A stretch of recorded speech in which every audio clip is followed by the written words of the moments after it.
All right, we have a lot to get to today. 11 games, 22 teams. It is grind season in the NBA. And the first 2K roster update just released as I hit the record button. So, we're doing this on Thursday morning, 11, recapping the games for November 5th, 2025. Let's just start off with the Cleveland Cavaliers. They moved to 5-3, 132 to 121 over the Philadelphia 76ers. Darius Garland made his return to the lineup. Season debut, 8 points, 4 assists, 3 of 11 shooting, 26 minutes. Starting off a little slow. But and also Jarrett Allen and Sam Merrill also returned to the lineup. 24 and 10 for Jarrett Allen, and then Sam Merrill came off the bench in this one with Garland healthy, 14 points. Donovan Mitchell got to play shooting guard for once. He dropped 46. Evan Mobley had 23. And DeAndre Hunter out with an illness. So they didn't have their full. They weren't back to full strength. They are going to be without Max Strus until around January or so. Of course, it wouldn't be Cleveland basketball without some type of injury reporting.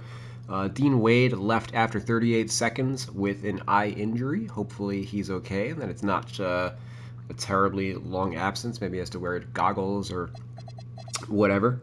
But let's go over to the Sixers. They dropped 4-3 with this loss. It was a back-to-back for them, so no Joel Embiid, as per usual. It's going to be tough for them to really maintain their hot start with Embiid in and out of the lineup.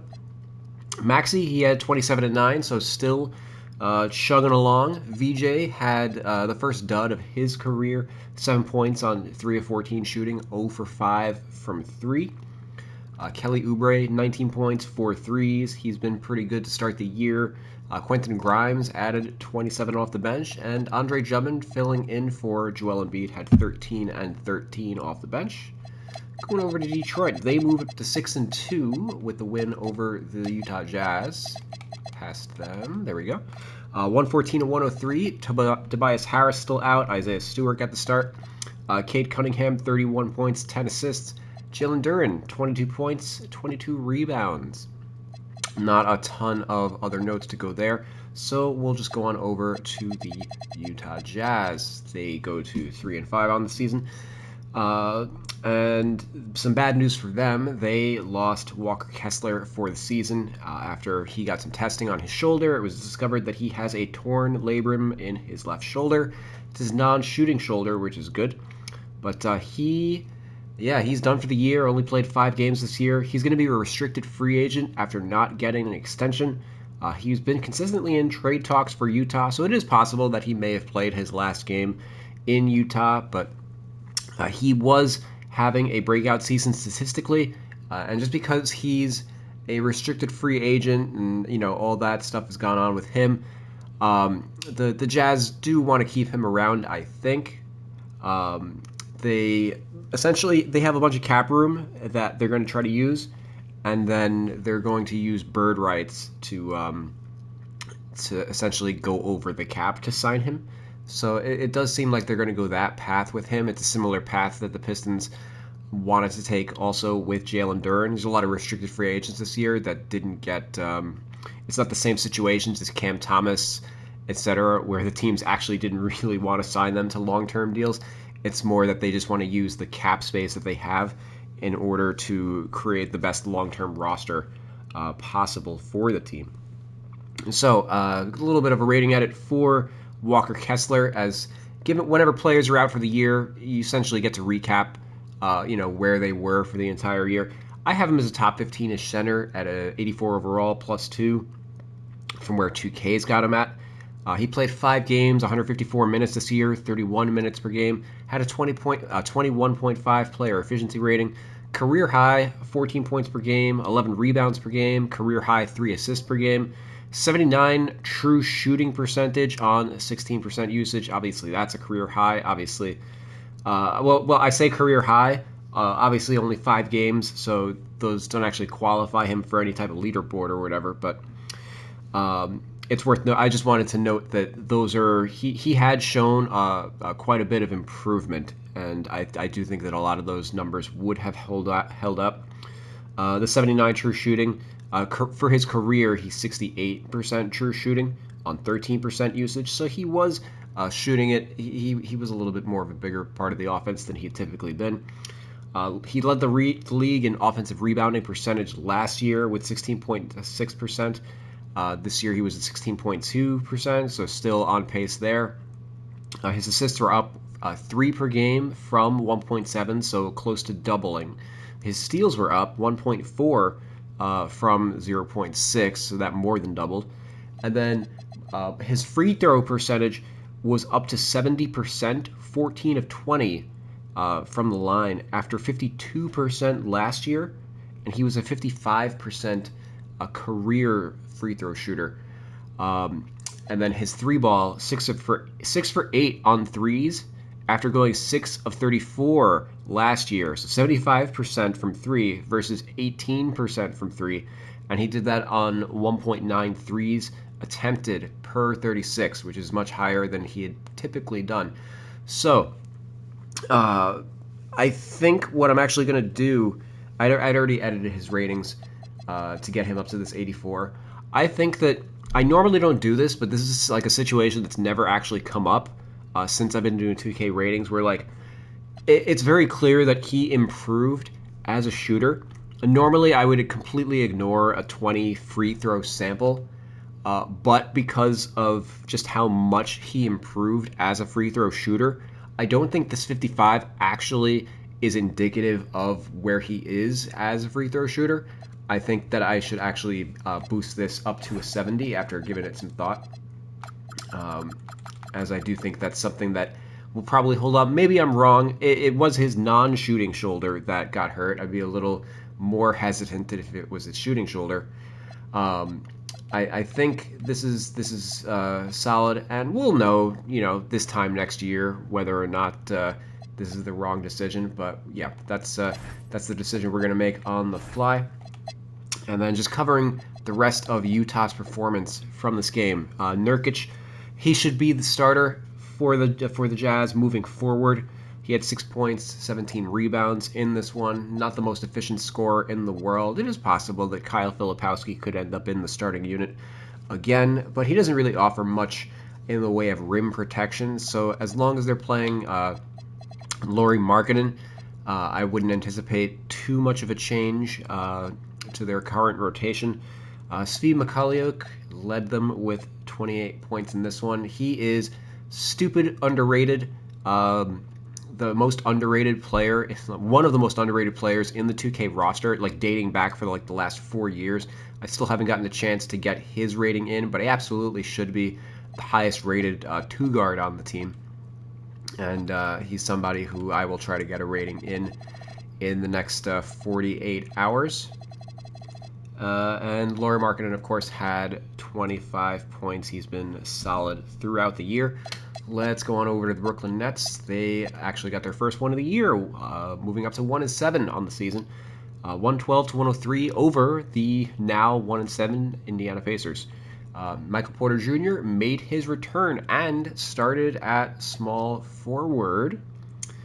Keep an eye on that, as it seems like they might stick with this lineup moving forward.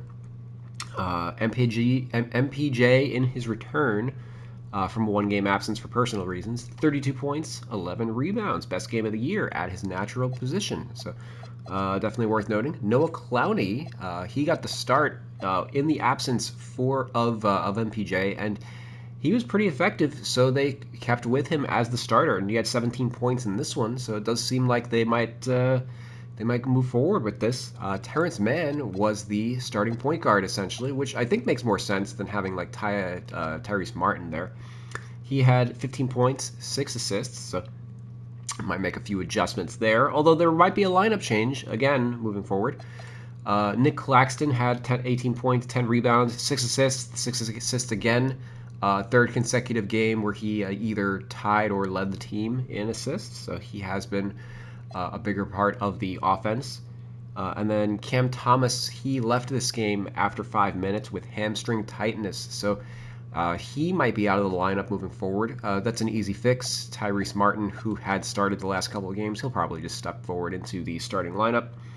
He had 16 points in 27 minutes. Worth noting, Drake Powell's been in and out of the lineup. I think I got a sideline of him again. But yeah, the rookie point guards have completely disappointed for the Brooklyn Nets. Igor Demin had no points in 13 minutes in this one, looking not like the greatest number 8 overall pick so far. And let's go on over to the Pacers. They dropped to 1-7. Not pictured, they signed Cody Martin to a 10-day hardship exception. He is the second Indiana Pacer to sign a hardship exception. The first was Jeremiah Robinson Earl, who he's been on the team a couple days. He got some first. He had his first real good game for them with 8 points and 15 rebounds in 24 minutes. So unfortunately, we're not able to add hardship contract players to the roster. It's impossible to get more than the standard amount of players on the roster this year, which kind of sucks unless you're downloading like the 2K roster or whatever. But I wouldn't recommend that. But Ben Shepherd, he got the start in this one, had 18 points. Jay Huff, he had 16 points, hit 4 threes off the bench. And Siakam, he got the start at point guard, 23 points, 6 rebounds, 10 assists in this one. Going over to the Celtics, they blew out the Wizards, 136-107. Jaylen Brown, 35 points on 13 and 21 shooting for him. Josh Minot, another solid game with 21 points. Nimias Queta had 15 points, 12 rebounds, 5 assists. Was 7-7 from the field, no turnovers in 24 minutes. Probably one of the best games of his career. Peyton Pritchard added 18. Derek White added 12. These guys have really been struggling shooting the 3-ball. Both were like in the 20s for 3-point percentage. I think they both shot 2 for 5 from 3 in this one. So I don't want to, like Derek White, I definitely need to drop his rating. I'm usually a little slower dropping ratings than I am like bringing players up, because when it the biggest issue with Derek White is he's just mired in a shooting slump. Players will come out of that, whereas I try to raise player ratings when they show improvement in things besides shooting, like if their ball handling goes up, they're handling the ball more in the offense. That's something that we can bring up, etc. So with shooting slumps, I typically am a little slower to get to it. 2K might be a little more extreme. I'm sure we're going to find out that Derek White's like an 84 or something like that in whatever their update is. I will check that out after and do a separate video on that. But and then also Anthony Simons, he hasn't been playing particularly well. He had 18 points in this one. Celtics only had 5 turnovers to the Wizards' 19. Obviously, the Wizards pretty inexperienced and still not a great team. They got their first win of the year prior, ahead of the Nets and the Pacers. So it looked like they were having a better year, but nope, they've dropped back down to 1-7, a 3-way tie for the number 1 lottery odds in the NBA. Sarr had a season high, 31 points, 12 of 20 from the field, 4 of 5 from 3, 29 minutes. I do need to give him a little bit of rating love. Chris Middleton out his second straight game, elbow injury. So Justin Champagnie got the start, and he's been effective starting for Middleton.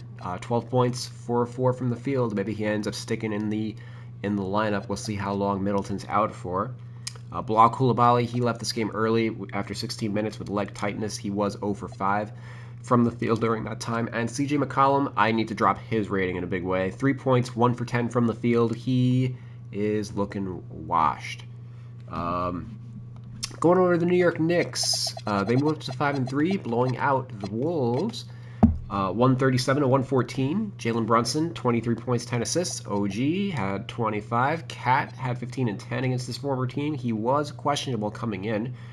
Mitchell Robinson, 8 points, 10 rebounds, 16 minutes. I think that was his most productive game of the year so far. Josh Hart, 18 points, 4 of 5 from 3. He seems over his slow start. And then Miles McBride, he added 14 off the bench. Not a ton of notes there. So let's go on over to the Wolves, 4-4. They dropped to 4-4 with the loss. Ant made his return, though. He had 15 points, 5 assists. Maybe came back a little early, wasn't 100%. but nobody ever wants to miss a game at the Garden, so he came back. Mike Conley went back to the bench. Julius Randle had 32 against his former team, and Dante DiVincenzo also had 21. Game was played at MSG. I do want to watch the highlights. Both these guys probably got a lot of cheers in this game. Going over to the Houston Rockets, they move up to 5-2 on the season. 5-game winning streak for them, as they had a tough early slate with the national TV games, but they're now in a little bit of a rhythm. They took down the Grizzlies 124-109. Amen Thompson, 28 points, 10 rebounds, 7 assists.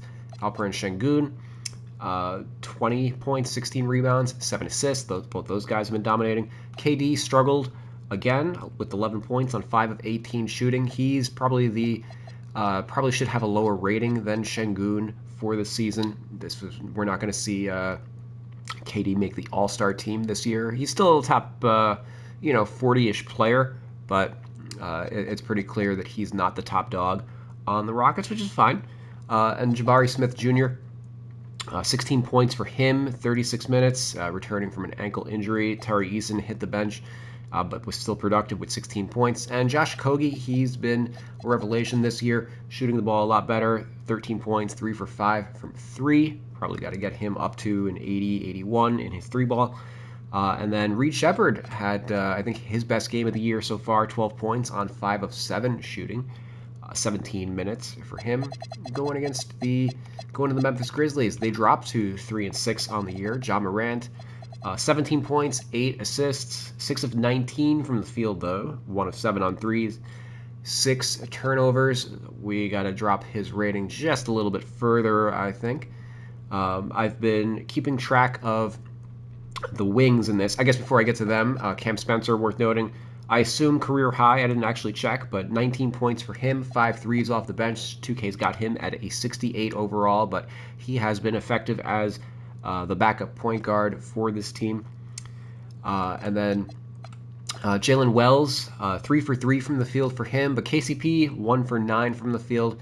And we're going to talk a little bit about Colin Cowherd. Cowherd finally had a bad shooting game with 7 points on 2 for 10, but coming into this one, he had a 20.7 player efficiency rating in 8 games, 208 minutes. He's been absurdly efficient this year. 65 2-point percentage, 28 of 43, 48 3-point percentage, 14 of 29, and then 92% from the free throw line, 24 of 26. So he's, on those twos, he's 16 of 21 at the rim between layups and dunks, and then 12 of 22 from close range, basically 3 feet to 15 feet. Worth noting, 2K's got like a 78 mid-range on him, even though he doesn't take any mid-rangers. They seem to count like the 10 to 15 range as like a quote-unquote mid-range shot, even though it's actually a close shot. In the if you head over to like the way hot zones are calculated, that middle range is 16 to 23 feet.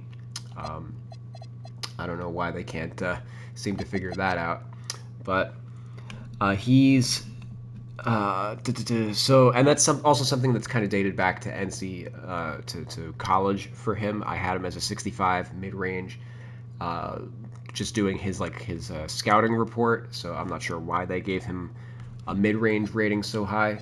But anyway, assisted on 74% of his field goals. Cowherd is. That's a big part of why he's so efficient. It's also why I factor assist percentage into shooting ratings. For as much as we're going to shit on like Ja Morant this year, he is the guy taking the tough shots. So that's why his field goal percentage is going to be much lower. So, but again, like 2K, they arbitrarily keep rookies low with shot IQ, with the shot IQ, offensive consistency, and then intangibles. So those are all things that like I naturally boost intangibles at the start of every year for all these players. But shot IQ and offensive consistency, those are big upgrades for me, and that's why I've got him at an 80 overall, which is +8 from where 2K's got him at, which was way too low for the number 11 pick in the draft. I don't understand. I'm sure he's one of the big improvements for 2K in their roster that we're going to find out about in a couple minutes. But I've got 80 overall for him. He's been really good off the bench, essentially filling the absences of a few of their bench players right now. And I would put him in the same tier as like a Santi Aldama. He's definitely been like their fourth best player so far this year. And this is this makes him number 2 in rookie rating behind VJ, third behind Cooper. Well, technically third because we are going to be switching Cooper Flagg's position back to his natural position. So number 3 in rookie rating. Let's go over to those Pelicans. Oh, sorry. So the Pelicans took down the Dallas Mavericks 101-99 on a 2-game winning streak. Moved to 2-6 on the season. It was a back-to-back for them.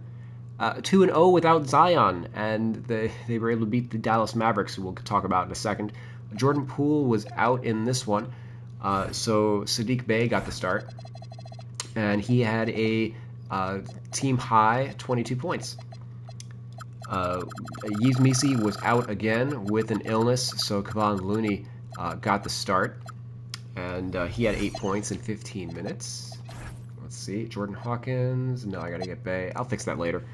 Yeah, I don't have a ton of notes for the Pelicans besides that. I mean, I did mention the Ewing theory when they got their first win without Zion. Now they got their second win without Zion.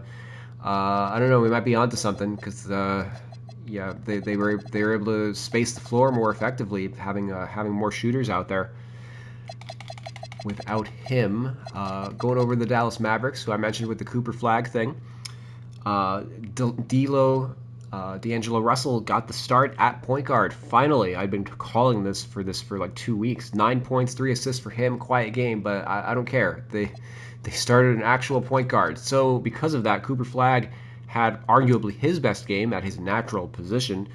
Team high, 20 points, 9 rebounds, 2 assists, 3 steals, and 2 blocks. Our national nightmare is over. And in order to make it happen, Cooper starting at the 3. Klay Thompson came off the bench, and he was actually decent for once. 11 points, 3 of 6 from 3, 21 minutes. He has been really struggling this season, so was kind of starting based on like veteran and his veteranosity and reputation, but came off the bench in this something he bristled at previously in his career. So just keep an eye on that situation. But Max Christie, he remained in the starting lineup and was effective with 12 points.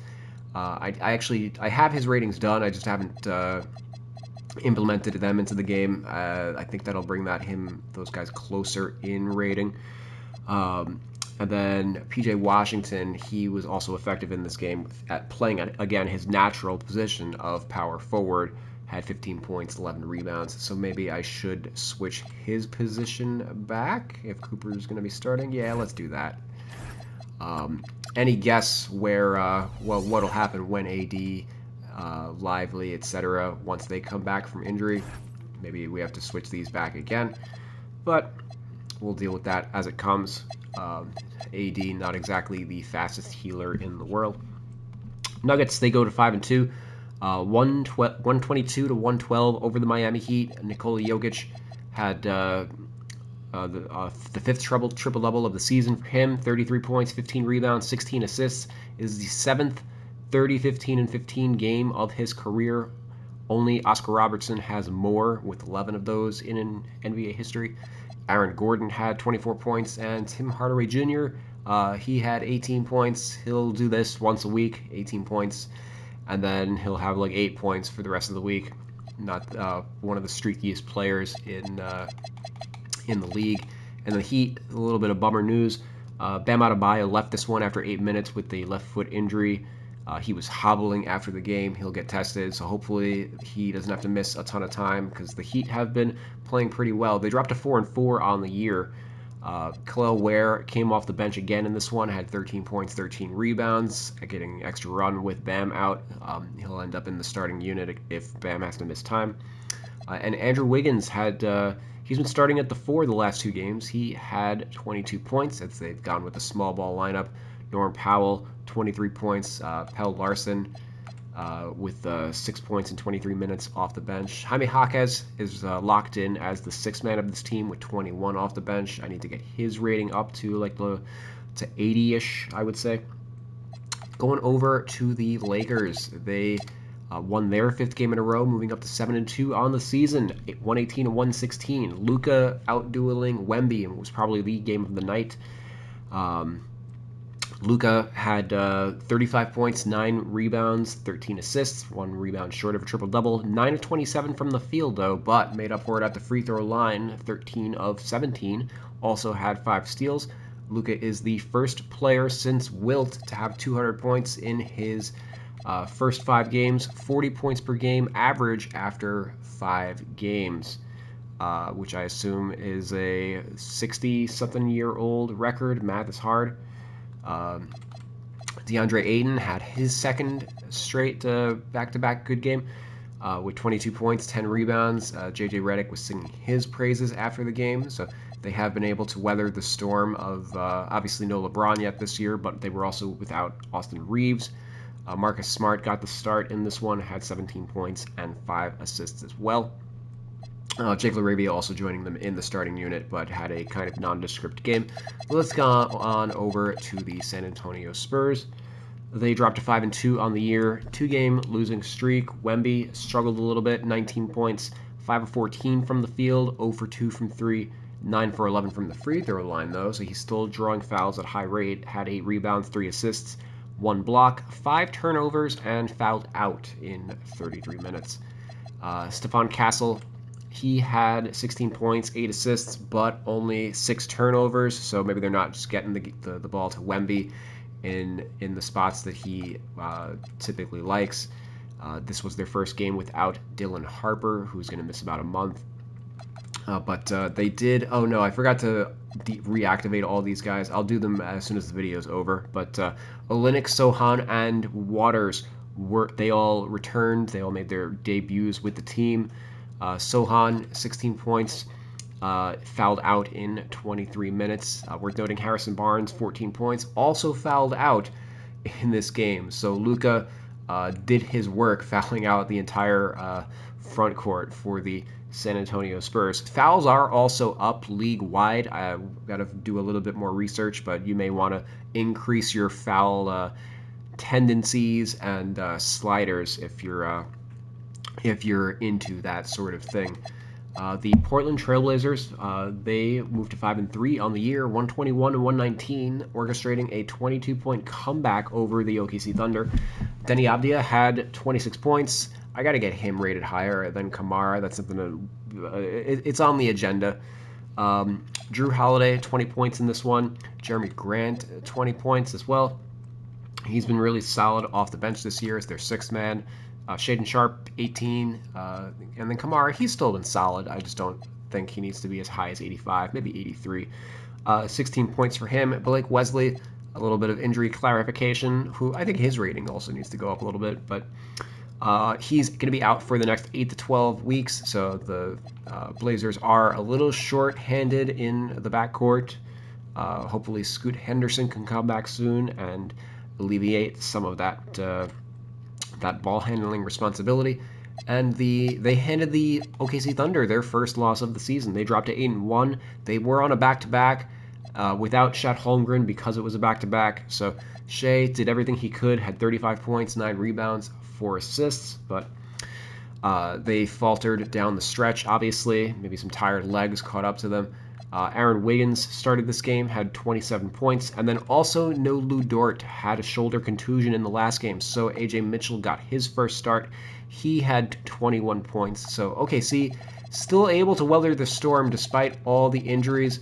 They didn't get the win in this one. I wonder if at what point Shai Gilgeous-Alexander gets to have an off night, not on the court, but just like a rest night, because they have been riding him pretty hard, but I guess maybe he's just going to be going that way until Jalen Williams is able to return. because obviously without Shea, they don't have a ton offensively, but maybe if they play a team like the Wizards or something, they might be more inclined to give the reserves one of those like big 40-point nights where Aaron Wiggins is going to drop like 45 or something. Which is actually kind of what happened in this Kings-Warriors game. They went to 3-5 on the year the Kings do, taking out the Warriors 121 to 116. Based on the lineups that were run in this game, was this game played in March? Sabonis and Zach LaVine both missed this one. So Nick Clifford and Drew Eubanks got the start. Both of them had 12 points. DeRozan led the way with 25 points. Malik Monk made his return from a 2-game personal absence, had 21 points. It was also the first game for Precious Achiuwa, who was signed yesterday, had 4 points in 9 minutes, so he's in the rotation. And Russell Westbrook, can't forget him, he triple-doubled. 23 points, 16 rebounds, 10 assists, passed Jason Kidd for the most rebounds by a guard in NBA history. Yeah, okay. Westbrook was humble. He said, "Humbly speaking, I'm the best rebounding guard ever." I'm not sure that's what the word humble means, but be that as it may, we'll go on over to the Golden State Warriors, who dropped to 5-4 in this one. They were on a back-to-back. Steph Curry missed this one with an illness, and then Jimmy Butler and Draymond Green also sat out. So the Warriors essentially were punting this game. So Will Richard got the start and had 30 points on 10 of 15 shooting, 5 of 8 from 3, 5 of 7 from the free throw line, 7 rebounds, 3 assists, 35 minutes. He was the number 56 pick in the draft. So I guess I got to get his rating up based on this one game, probably to like the low 70s at the very least. But awesome game for him. Moses Moody had 28 points. I predicted that he would be in line for a big game. Pods obviously got the start with Curry out. He nearly triple-doubled with 14 points, 9 rebounds, 9 assists. But they essentially played 4-on-5 in this one, as Quentin Post and Al Horford combined for 0 points on 0 for 13 shooting, 0 for 10 from 3 in 42 minutes. Not great. We already kind of have to drop Al Horford's rating. He's been off to a slow start. Got to get Quentin Post, probably both 77s for each. Jonathan Kuminga was also solid in this one with 24 points. There's only one game today. I'm recording this Monday morning, which is how I know that the 2K roster dropped, but only one game today. Phoenix versus the Clippers. Jalen Green is going to make his debut, so we'll see if he starts or comes off the bench. Otherwise, because there's only one game, it's going to give me some time to really dive in on that 2K roster. I'll let you guys know any major changes. I'm going to be focusing on badge changes and whatnot. Pete Toll is probably going to do. He's probably recording as we speak his thoughts on the stream or on his live stream where he goes over like all the changes and whatnot. But he typically doesn't cover like the badge details. Like that's something I really focuses on is player X got 5 more badges. Here's what the changes were, because that's relevant to what I do. I work a lot on the badges. So anyway, I don't want this video to exceed 40 minutes or else it's going to take too long to upload. So we'll end it here. Thanks for watching, and I'll see you guys tomorrow. Peace. Or later today.